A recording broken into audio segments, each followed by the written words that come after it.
Et salut à tous les amis, j'espère que vous allez tous très bien. Écoutez, moi ça va super bien. Et aujourd'hui, je suis vraiment hyper content de vous retrouver dans cette toute nouvelle vidéo puisque je vais vous partager une nouvelle configuration gamer. Mais voilà, je me suis plutôt rendu compte que beaucoup de personnes en fait recherchaient des configurations en dessous de la barre des 1000 euros. Et ce qui fait qu'aujourd'hui, je vais vous présenter une configuration qui sera largement en dessous des 1000 euros puisqu'on sera à 700 euros maximum. Donc vraiment, c'est super intéressant et surtout très important. Tous les composants que je vais te présenter dans cette vidéo sont 100% neufs. Il n'y a aucun composant qui vient d'occasion ou autre. C'est vraiment que du neuf. Donc là, je sais que tu commences à être intéressé. C'est pour ça, reste bien jusqu'à la fin de cette vidéo pour découvrir cette super configuration. Mais avant de commencer, si toi là, oui, toi, tu es nouveau sur la chaîne, eh bien écoute, n'hésite pas à t'abonner, ça me ferait super plaisir. Et très important, si tu as des questions, n'hésite pas, les commentaires sont là pour ça. Lâche un petit like si la vidéo t'a plu aussi. Et surtout, très important, active-moi ta cloche des notifications si tu veux rester informé de toutes mes futures vidéos. Ici sur cette chaîne, eh bien, je suis dans le partage total. Donc je vais te partager plein de choses qui sont en rapport avec l'informatique. On va découvrir plein de choses, faire des tests, découvrir des composants. Et voilà, franchement, si t'es pas abonné, abonne-toi parce que ça va être super cool. Et d'ailleurs, il y a plein de vidéos qui vont arriver sur la chaîne. Là, je vais vous préparer plein de choses. Donc c'est pour ça, franchement, si tu n'as pas activé ta cloche, il faut vraiment que tu l'actives. Ça vaut le coup. Parce que sinon, tu vas louper des vidéos qui pourraient sûrement t'intéresser. Bon, du coup, sans plus tarder, on va se retrouver sur mon PC qui se trouve juste là, juste derrière. Et je vais te partager cette configuration. C'est parti. Ok les amis, donc là on est bon, ça enregistre des deux côtés, on est parfait. Donc c'est parti et on commence tout de suite avec le premier composant de cette configuration. Ça va être tout simplement le processeur. Là on part sur une petite valeur sûre, un i3 13100F de 13e génération. Il ne faut pas négliger ce petit processeur parce qu'il a vraiment de très bonnes performances. À titre de comparaison, il rivalise avec des petits Ryzen 5. Donc vraiment super intéressant comme processeur. Voilà, le prix 147 euros, c'est tout à fait raisonnable. Et l'avantage, eh bien, c'est que vous êtes sur la dernière génération de processeurs. Ensuite, on va passer tout simplement à la carte mère. Donc là, pareil, petite carte mère, hein, une Gigabyte, la B760M DS3H en DDR4 bien sûr, puisque pour avoir accès à la DDR5, c'est beaucoup trop cher. Et là, je vous rappelle, le but de cette config, c'est d'avoir un PC convenable pour jouer pour 700 euros maximum. Du coup, le prix de cette configuration, je ne l'ai pas dit, mais on est autour des 704 euros.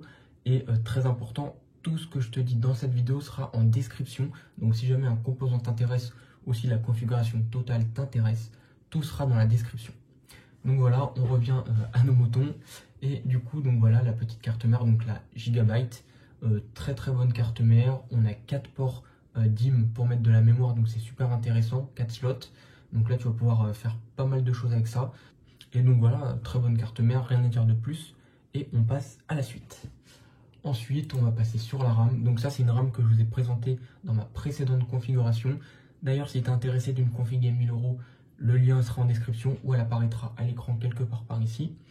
Et du coup, on part sur les G-Skills. Donc très bonne RAM, pas très cher. On est à 69 euros.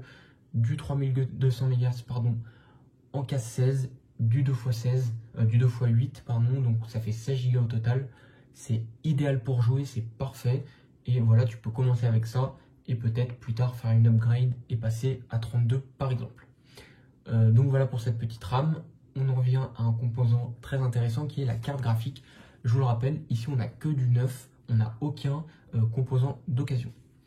Donc la carte graphique, pour cette configuration à 700 euros, bien sûr, on est parti sur la RX 6500 XT, voilà, sur Amazon à 174 euros. C'est vraiment une bonne affaire et c'est pour ça que je vous la recommande dans cette configuration. À savoir que j'aurais très bien pu partir sur une configuration avec un Ryzen 5 en version G. Donc pour ceux qui ne le savent pas, c'est le processeur qui a une partie graphique intégrée, mais vraiment c'est pas à la hauteur de ce qu'on attend pour jouer.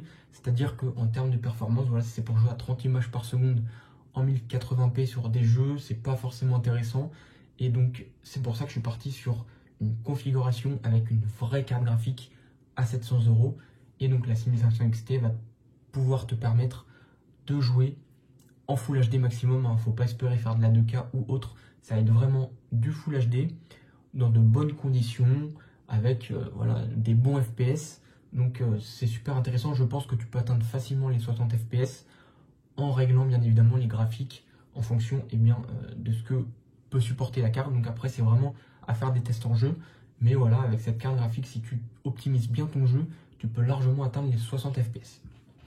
Bien sûr compatible ray tracing, mais voilà, sur des cartes entrée de gamme comme ça, comme la RTX 3050, voilà, il ne faut pas espérer jouer avec le ray tracing, hein, ça sert strictement à rien, ça fonctionnera pas bien, et voilà, je te déconseille d'acheter ça si tu veux faire du ray tracing, tout simplement.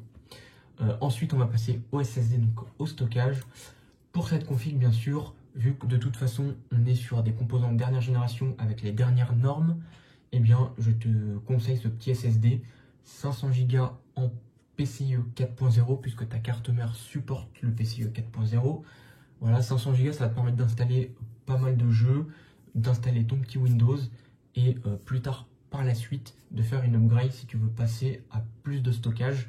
Donc voilà, à savoir que les SSD comme ça, c'est super intéressant, puisque ça te permet d'éviter tous les câbles dans ton PC, si tu vois ce que je veux dire.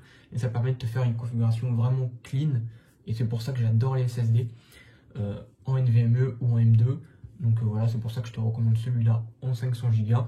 Après, à savoir que, regarde, si tu fais 10 € de plus, tu peux avoir 1000 Go, donc 1 Tera. C'est super intéressant aussi. Donc voilà, si jamais tu veux passer directement à 1 Tera, tu peux aussi très bien le faire depuis l'option qui est juste ici. Ensuite, on va continuer et on passe tout simplement au boîtier.